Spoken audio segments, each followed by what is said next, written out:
माय माऊली नमस्कार. विविध ग्रंथातील एक महान ग्रंथ श्री संत एकनाथ महाराज कृत श्री भावार्थ रामायण कथासार अभिवाचन करत आहे. किष्किंधा कांड भाग 19. श्री गणेशाय नमः. श्री रामचंद्राय नमः. त्यानंतर हनुमंत राम लक्ष्मणाला म्हणाला, प्रभो, सुग्रीव नावाचा जो वानर राजा होता त्याने मला तुम्हाच भेटण्यासाठी पाठवले. सुग्रीवाला तुमच्याशी मैत्री करण्याची इच्छा. सुग्रीवाचे राज्य, पत्नी यांचे वाली नामक त्यांच्या मोठ्या भावाने अपहरण केले. तो वालीला फार भीतो. त्याला तुम्ही अभय द्यावे. मी त्याचा प्रधान. नल, नील, जांबुवंत, मी, सुग्रीव असे आम्ही 5 जण या ऋष्यमुख पर्वतावर राहत आहोत. हे ऐकून राम लक्ष्मणाला म्हणाला, सौमित्रा, हे फारच चांगले झाले.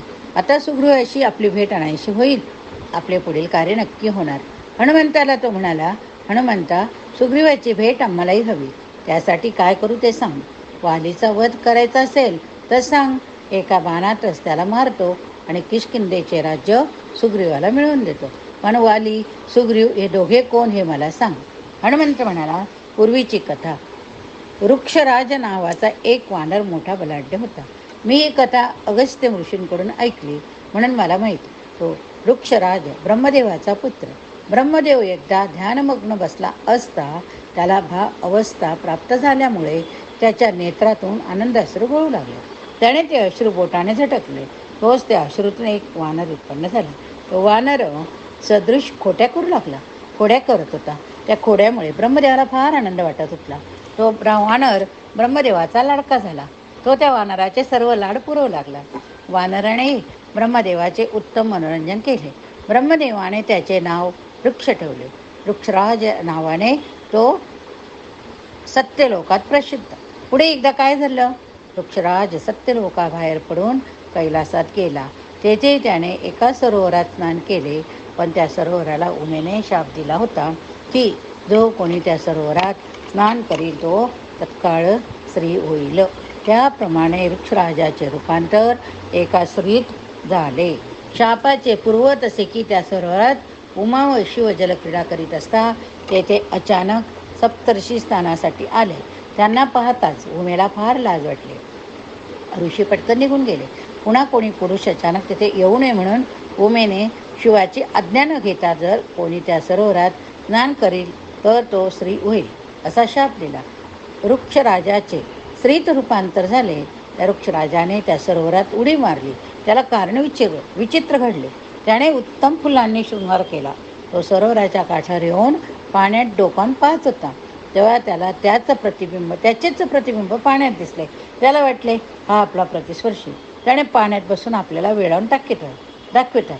त्याने चिडून त्या प्रतिस्पर्ध्याला मारावे म्हणून पाण्यात उडी मारली. आणि कसला प्रतिस्पर्धा, कसले काय. पाणी हलताच प्रतिबिंब नाहीसे झाले. वृक्षराज बाहेर आला. स्वतःकडे पाहतो तो पुरुष देह नाही. आपण स्त्री झालो असे त्याच्या लक्षात आले. वृक्षराजाच्या अशा प्रकारे दिव्य तरुणी झाले. तिला पाहून सूर्य, इंद्र या दोघांना तिचे अत्यंत आकर्षक वाटले. ते तिच्यापाशी आले. पण ती घाबरली. पळून सत्यलोकात जाऊ लागली. दोघे देव तिचा पाठलाग करू लागले. कामदेवाने त्या दोघांचे निर्मिती ओझ घडून पडले. सूर्याचे वीर्य वृक्षाच्या मानेवर पडले. इंद्राचे तेज वालावर पडले. त्या वीर्यातून तत्काळ 2 बालक उत्पन्न झाले. सूर्य तेजाचा पुत्र तो सुग्रीव, इंद्र तेजाचा पुत्र तो वाली. ती स्त्री दोन्ही पुत्रांना घेऊन ब्रह्मदेवाकडे गेली. तो विधाता चौकीत झाला. सारा वृत्तांत ऐकल्यावर त्याने वृक्षराजाला शापमुक्त करून पुरुषत्व दिले. त्यासाठी त्याने शंकर, पार्वती यांना विनंती केली. पार्वतीने आपल्या शाप प्रभाव त्या वानरापुरता काढून घेतला. त्यानंतर सूर्याचे आपल्या पुत्रावर, इंद्राचे आपल्या पुत्रावर प्रेम बसले. सूर्यपुत्र तो सुग्रीव, वालावर ज्याचा जन्म झाला तो वाली, अशी त्या दोन्ही बंधूंची जन्मकथा होय. एवढे हनुमंताने राम लक्ष्मणाला सांगितले. तेव्हा त्यांना फार आश्चर्य वाटले. हनुमंत म्हणाला, इंद्राने एक स्वर्ण पुष्पांची माळ वालीला दिली. ती माळ वालीला फारच शोभून दिसते. त्या माळेचा प्रभाव असा आहे की वालीला श्रम वाटत नाही, तो दमत नाही, युद्धात पराभव पावत नाही. ती माळ कश्यप ऋषींनी पूर्वी इंद्राला वृत्रासुराच्या वधाच्या वेळी दिली. इंद्राने ती वालीला दिली. सूर्याचा पुत्र सुग्रीव, याला सूर्याने माझ्याशी मैत्री करण्यास सांगितले. मी जन्मताच सूर्य पकडण्यासाठी गगनात उड्डाण केले होते. त्याचे सूर्याला स्मरण होते. त्यामुळे माझे सहाय्य सुग्रीवाला मिळाले तर तो बलिष्ठ होईल अशा सूर्याने विचार केला होता.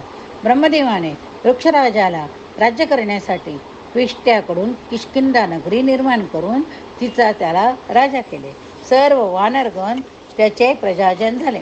काही मंत्री, काही सेनाधिकारी झाले. वालीला युवराजपद दिले, सुग्रीवाला सेनापतीपद दिले. कालांतराने वृक्षराज वरण पावला तेव्हा वालीला राज्याभिषेक करून सुग्रीवाला युवराज नेमले. नलवानराला सेनापती केले. अशा प्रकारे वाली, सुग्रीव हे अनुक्रमे इंद्र, सूर्य यांच्यापासून झालेले वृक्षराजाच्या स्त्रीरूपातील पुत्र होत. नल व मी तसेच नील, जांबुवंत सध्या ऋष्यमुख पर्वतावर राहत आहोत. ही कथा हनुमंताने रामाला सांगितली. तेव्हा रामाने हनुमंताला आनंदाने आलिंगन दिले. वाली सुग्रीव यांची जन्मकथा होती. वाली सुग्रीवाची जन्मकथा ऐकल्यावर राम म्हणाला, हनुमंता, आमचा मुख्य हेतू सुग्रीवाची भेट घेणे, त्याच्याशी मैत्री करणे हा. कबंधाने सुग्रीवाची व्यथा आम्हाला सांगितली. त्याची पत्नी किष्किंधेचे राज्य त्याला परत मिळवून देण्यासाठी आम्ही आलो आहोत.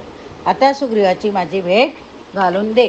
तेव्हा हनुमंताने पर्वतावर जाऊन सुग्रीवाला राम लक्ष्मणाचा वृत्तांत निरोप सांगितला.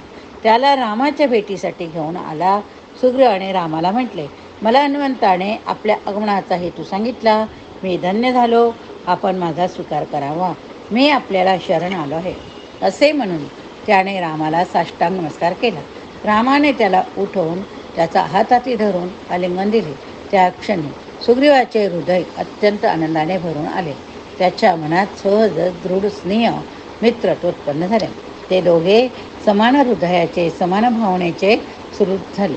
त्याच्याबरोबर नल, नील, जांबुवंत यांनी रामलक्ष्मणाला भेटून परस्परांशी पूर्ण सख्य केले. नंतर सुग्रीव राम लक्ष्मणच्या वनात एका जागी निवांत बसले. तेव्हा राक्षसाने सीतेला गगनमार्गे कसे नेले, तिने आपल्या अंशेने वस्त्रात गुंडाळून ऋष्यमुख पर्वतावर कशी टाकली, ती वानराने कशी जपून ठेवली, हे सर्व वृत्त रामाला सांगितले. नंतर हनुमंताने ते अलंकार आणून राम लक्ष्मणाला दाखवले. ते पाहताच राम फारच शोक करू लागला. त्याला वारंवार मूर्छा येऊ लागली. सुग्रीवाने त्याचे सांत्वन केले. आम्ही वानरगण सीतेचा शोध लावू. तुम्ही शोक आवरा. मी आधी तुमची विरह व्यथा दूर करीन, मगच वालीचे पारिपत्य आपण करू. असे सांगून हनुमंताचं सर्व वानराचे बल पुष्कळ आहे. तुम्ही चिंता करू नका असे वारंवार सांगितले. पण रामाने थोडेसे भानावर येऊन सुग्रीवाला म्हटले, नाही सुग्रीवा, तुझे राज्य, तुझी पत्नी तुला पुन्हा प्राप्त करून दिल्याशिवाय मी माझे कार्य करावे हे मला मुळीच पटत नाही. मी वालीचा वध करीन, यात काही शंका धरू नको. त्यावर सुग्रीव म्हणाला, वाली अत्यंत बलिष्ठ. तो उड्डाण करून एका रात्री 7 समुद्रात स्नान करून येतो. तो शेकडो पर्वत एका हाताने आकाशात फेकतो, दुसऱ्या हाताने ते वरच्यावर झेलतो. दुदुंबी नावाचा महिषासुराचा पुत्र फारच बलिष्ठ होता. त्याने सर्व देवांना युद्धासाठी आव्हान दिले, पण सारे जण त्याला शरण आले. त्याची युद्धाची खुमखुमी जिरवण्यासाठी यमराजाने त्याचा मृत्यू वालीच्या हस्ते आहे हे त्याला जाणून त्याला सांगितले. किष्किंधा नगरीत तू जा. तेथे वाली नामक जो राजा, त्याच्याशी युद्ध कर. दुदुंबीने वालीला आव्हान दिले. वालीवर त्याने जोराने हस्तांचा आघात केला, पण त्याचाच हात आखडण्यासारखा झाला. त्या दुदुंबी पळाला, पण वालीने त्याचा पाठलाग करून एकच जोराचा फटका मारला. तेव्हा दुदुंबी रक्त ओकू लागला, गतप्राण झाला. त्याचा देह प्रचंड होता की वाली एवढा प्रचंड होता की वाली मी याच्याशिवाय कोणी तो देह उचलू शकला नाही. त्या वालीचा आणखी एक पराक्रम सांगतो. लंकेचा राजा रावण, त्याला 20 हात. वाली एकदा ध्यान करीत बसला असता रावण तेथे आला. रावणाने आपला 20 हातांनी त्याला उचलण्याचा प्रयत्न केला. त्यावेळी वालीच्या ध्यानात विक्षेप आला. तो उठला. त्याने रावणाला आपल्या बगलेत दाबून धरले. उड्डाण करून 7 समुद्रात स्नान करायला गेला. परत आला. रावण आपल्या बगलेतही विसरून गेला. त्यावेळी वालीचा पुत्र अंगद पाळण्यात होता. त्याला उचलण्यासाठी वालीने आपले हात पुढे केले. तोच रावण त्याच्या बगलेतून खाली पडला. तेव्हा ते 10 तोंडाचे आश्चर्य पाहायला वानर जमले. वालीने अंगदाच्या पाळण्यावर खेळणे म्हणून वानराला टांगले. रावणाची दुर्दशा त्याचा पिता पुलस्त्य याला कळली. तेव्हा त्याने येऊन वालीची विनवणी केली. तो त्याला घेऊन परत गेला. सुग्रीव पुढे म्हणाला, वाली एवढा पराक्रमी आहे मी त्याच्या इतकाच जरी बलवान असलो तरी वालीजवळ ती माळ असल्यामुळे तो माझ्याकडून पराभूत होत नाही. आपण त्या वालीचे सामर्थ्य लक्षात घेऊनच त्याचा घात कसा करावा याचा विचार करावा. कश्यप ऋषींनी त्याला वर दिला की त्याच्या समोर युद्धात कोणी टिकणार नाही, तेव्हा आपण लपून राहावे, संधी साधून दुरून बाण मारून त्याचा वध करावा. ते ऐकून रामाने वालीवधाची प्रतिष्ठा केली. सुग्रीवाची मैत्री अशा प्रकारची. सुग्रीवाला रामाने विचारले, तुम्ही दोघे भाऊ भाऊ आहात, त्यामुळे तुमच्या दोघात एवढे वैर कसे उत्पन्न झाले याचे आश्चर्य वाटते. सुग्रीव म्हणाला, रामा, वैर होण्यास धन स्त्री हे कारण घडते. लोभामुळे आमच्यात वैर उत्पन्न झाले. रामा, स्त्री व राज्य आम्हाला मिळावे म्हणून वालीने मला नगरीतून बाहेर हाकलले. वृक्षराज मेल्यानंतर आम्ही सुखाने नांदत होतो. वाली राजा, मी युवराज, नील सेनापती होता. पण पुढे असे झाले की दुदुंबी राक्षसाला वालीने मारले. त्याचा पुत्र मय नामक राक्षस, त्यालाच मायावी असे म्हणता, तो वालीवर चाल करून आला. त्याचे वालीचे द्वंद्व युद्ध एका गुहेत झाले. ते 15 महिने चालले. त्या गुहेच्या बाहेर मी वालीचा जय किंवा होईल याची वाट पाहत बसलो. 15 महिने झाले मी वारंवार वाट पाहत होतो, पण दोन्ही वीरांची एकमेकांना दिलेली आख्याने बाहेर ऐकू येत होते. एक वीर ओरडत रडत कणत होता, तर दुसराही रडत ओरडत होता. दोघेही अगदी शर्तीने लढत असावे. मी आत जाण्यात धजलोच नाही. शेवटी गुहेच्या बाहेर रक्ताचे ओघळ येताना दिसले. मला खूप वाईट वाटले. वालीचाच मृत्यू झाला असे मला वाटले. मय दानव बाहेर आला तर मला ते नको होते, म्हणून त्या दानवाला आपणच मारावे हेतूने मी गुहेत शिरणार. एवढ्यात लोमश ऋषी घाईघाईने येऊन मला सांगू लागले, किष्किंधा नगरात राजा नाही म्हणून गंधर्वाने नगरावर हल्ला केला. तू येथे गुहेत जाऊ नको. मय दानव बाहेर येऊ नये म्हणून मोठी शिळा गुहेच्या तोंडाशी बसवून ठेव. तू गंधर्वाच्या हल्ल्यापासून आधीचे नगरीचे रक्षण कर. मग आपण सर्वजण येथे येऊन वालीच्या वधाचा सूट घेऊ. लोमांच्याचे वृत्त ऐकताच मी उड्डाण करून किष्किंधा नगरात आलो. शत्रूंच्या सर्व सेनेचा निपात केला. माझे चौघे प्रधान व ऋषी यांनी वालीचा मृत्यू झाला असे समजून मलाच राज्याभिषेक केला. मी प्रजेला सुख देत राज्य करीत होते. तोच एक दिवस अचानक वाली गर्जना करीत परत आला. त्याने मयासुराला मारले होते. त्याचे मस्तक तोडून आणले होते. मला खूप आनंद झाला होता. मी वालीला एकटा सोडून आलो म्हणून वाली माझ्यावर क्रुद्ध झाला. तो म्हणाला, मी गुहेत गेलो तेव्हा तू रक्षण करायला न थांबता गुहेच्या तोंडावर शिळा बसवलीस. राज्यच बळकवायची तुला ईर्ष्या होती. वालीची पत्नी तारा हिने त्याची समजूत काढण्याचा प्रयत्न केला. तिने वालीला सांगितले, वालीला मय दानवाने मारले असे समजून मय दानवाला बाहेर येण्यास मिळू नये यासाठी सुग्रीवाने शिळा बसवली. किष्किंधेवर विद्याधराच्या सैन्याने हल्ला केल्याचे वृत्त लोमंशाने सुग्रीवाला सांगितले. तेव्हा विद्याधराचा हल्ला परतवून किष्किंधा नगर वाचविण्यासाठी सुग्रीव परत आला. सुग्रीवाच्या ऋषींनी राज्याभिषेक केला असे सारे सांगितले. राजधानीचे रक्षण आधी केले पाहिजे असा ऋषींनी सल्ला दिला.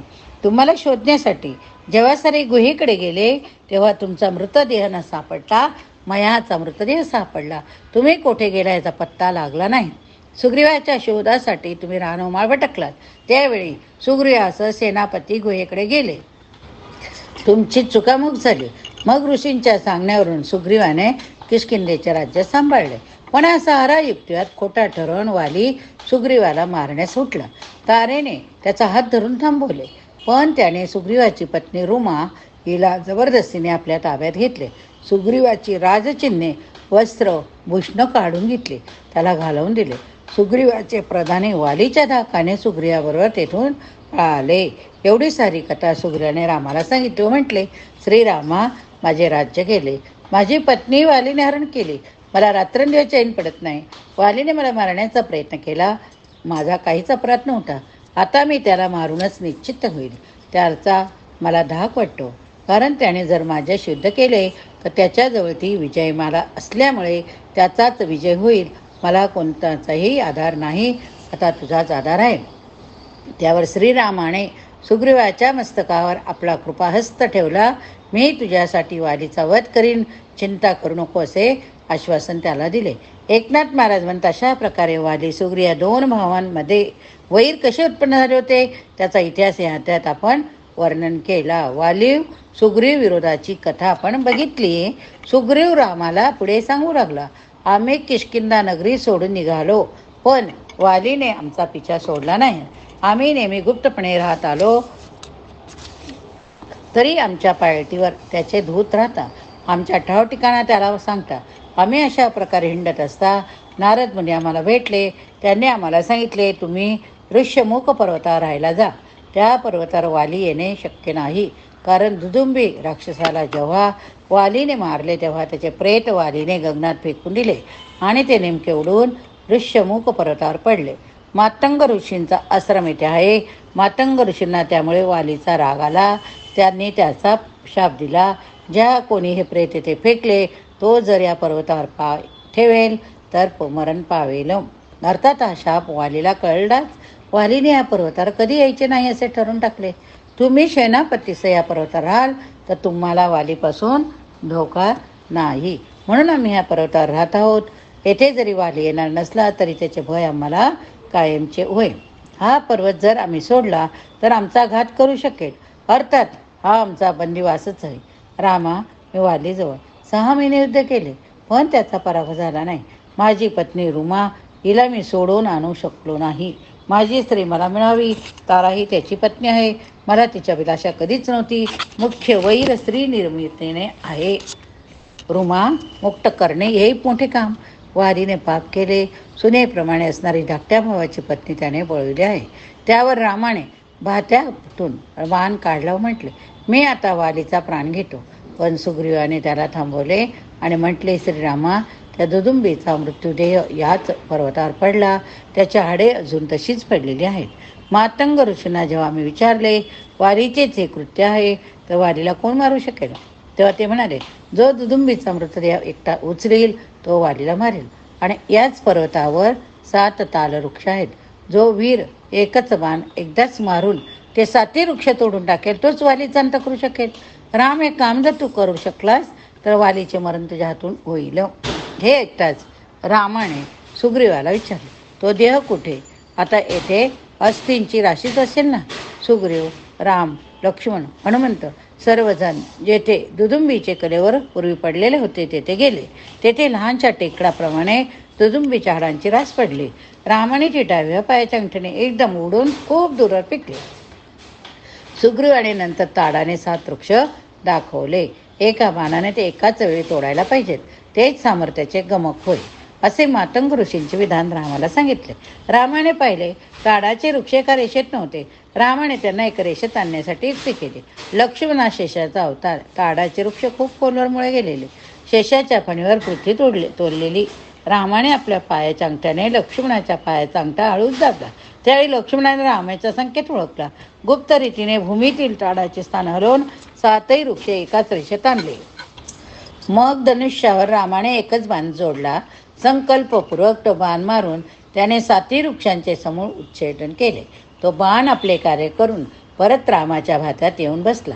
सुग्रीवासह सर्वांनी रामाचा जय जयकार केला. वालीचा वध राम करू शकेल असा विश्वास आता त्या सर्व वानरांना उत्पन्न झाला. राम सुग्रीवाला म्हणाला, आता तू किष्किंधेत जा आणि वालीला द्वंद्व युद्धाचे आव्हान दे.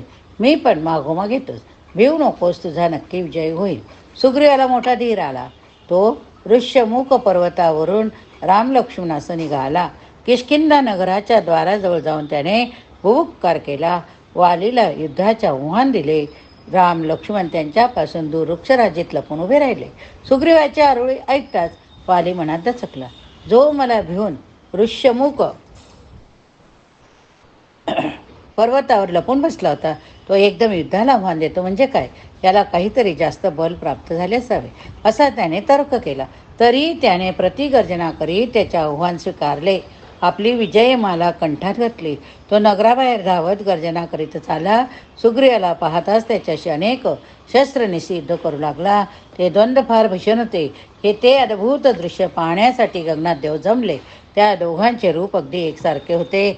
त्यामुळे रामाच्या मनात जरी वालीला बाण मारावसे होते तरी सुग्रीवालाच चुकून बाण लागेल त्या भीतीने त्याने बाण मारलाच नाही. पुष्कळ काळ लट्टा वालीच्या गळ्यातल्या विजयप्रद माळेमुळे वाली दमला नाही. पण सुग्रीव मात्र पूर्ण थकला. त्याला अगदी त्राण राहिले नाही, तेव्हा रणात पडून मरण्यापेक्षा माघार घेतलेली बरी असा विचार करून सुग्रीव कसा बसा पळत परत ऋष्यमुख पर्वतावर गेला. वाली विजय मुद्मात गर्जना करीत नगरीत शिरला. राम लक्ष्मणे सुग्रीव पाठोपाठ गुप्त रूपाने पर्वतावर आले. सुग्रीवाने रामाला दोष दिला, वाली कोणता आणि तू कोणता हे मला तुमच्या विलक्षण सारखेपणाने ओळखताच आले नाही. तुलाच चुकून बांध लागेल या भीतीने मी शरसंधान केले नाही. तू माझ्यावर रोष करू नकोस असे समजावून सांगून रामाने सुग्रीवाचा राग शांत केला. आता पुन्हा युद्धाला चल असे राम त्याला म्हणाला. तेव्हा तो म्हणाला, रामा आता कसले युद्ध, छे माझ्या अंगी काहीच त्राण नाही. तेव्हा रामाने आपला पुण्यस्पर्श त्याला दिला, आलिंगन दिले. नवी दिव्य शक्तीच त्याच्या शरीरात संचारली. सुग्रीव कोणता ते ओळखता यावं म्हणून गज कमल जातीच्या कमळांची अतूट अभंग अशी माळ रामाने त्याला गळ्यात घालायला दिली. तिचा प्रभाव पडला. सुग्रीव पुण्यश्य तत्पर झाला. वानरांनाही आनंद झाला. सारे जण पुन्हा किष्किंध नगरापर्यंत गेले. सुग्रीव बाकीच्यांना मागे ठेवून एकटाच पुढे गेला. त्याने वालीला पुनश्च द्वंद्वासाठी आव्हान केले. सुग्रीवाचा पराक्रम आपण बघितला. सुग्रीवाची गर्जना ऐकून वाली खवळला. एकटा पराभूत झालेला सुग्रीव पुन्हा युद्धाला येतो याचे त्याला आश्चर्य वाटले, पण आव्हान दिले आहे तर एकदाच गेले पाहिजे. या ठिकाणी हा भाग संपला. पुढील भाग आपण बघूया. प्रभु रामचंद्र की जय.